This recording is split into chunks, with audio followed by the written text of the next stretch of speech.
ഇനി കടം വാങ്ങി ചെയ്യാൻ പറ്റുമോ? പണ്ഡിതന്മാർ പറഞ്ഞു, വീട്ടാൻ സാധിക്കുമെന്നുറപ്പുള്ളവർക്ക് കടം വാങ്ങി ചെയ്യാം. എന്നാൽ ഒരാൾക്ക് കടം കൊടുക്കാനുണ്ട്, അയാൾ പണം ആവശ്യപ്പെടുന്ന ഒരു ഘട്ടമാണ്. ഇവിടെ ഉളുഹിയത്തിൻ്റെ മൃഗത്തിന് പൈസ ചിലവാക്കണം, അപ്പോൾ ഏതിന് മുൻഗണന കൊടുക്കണം? അവിടെ കടം വീട്ടണം.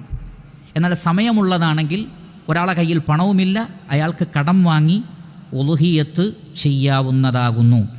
അതേപോലെ തന്നെ ആരെങ്കിലും സമ്മാനമായി നൽകിയാലും വാങ്ങാവുന്നതാകുന്നു. ഒരാൾ പറയാണ്, താങ്കളുടെ കുടുംബത്തിലേക്കുള്ള ഒരുവിനെ ഞാൻ തരാം ഫ്രീ ആയിട്ട്, എങ്കിൽ അത് സ്വീകരിക്കാവുന്നതാണ്, അതും ജായിസാണ് എന്ന് മനസ്സിലാക്കുക. ഇനി ഒരു കുടുംബത്തിലേക്ക് ഒരു ആട് മതിയാകുന്നതാണ്. ആ കുടുംബത്തിലെ പ്രധാനപ്പെട്ട നാഥൻ അറുത്താൽ ആ കുടുംബത്തിലുള്ള എല്ലാവർക്കും അത് മതിയാകുന്നതാണ്. ഇനി ഷെയർ കൂടുന്നതാണെങ്കിൽ ഒരു ഷെയർ അതും മതിയാകുന്നതാണ്. മൊത്തം ഒരു പോത്ത് തന്നെ ആവണമെന്നില്ല. 7 ഷെയറുണ്ട്, അതിലൊരു ഷെയർ ആണെങ്കിലും ഒരു കുടുംബത്തിലേക്ക് ഒരു ഷെയർ മതിയാകുന്നതാണ്. ആ കുടുംബത്തെ എങ്ങനെയാണ് നിശ്ചയിക്കുക? വാപ്പയും ഉമ്മയും മക്കളും. പിന്നെ ഈ മക്കളുടെ കൂടെയാണ് അവരുടെ വാപ്പയും ഉമ്മയും ഉള്ളതെങ്കിൽ, അവരുടെ ചെലവിലാണെങ്കിൽ അവർക്കും അത് മതി.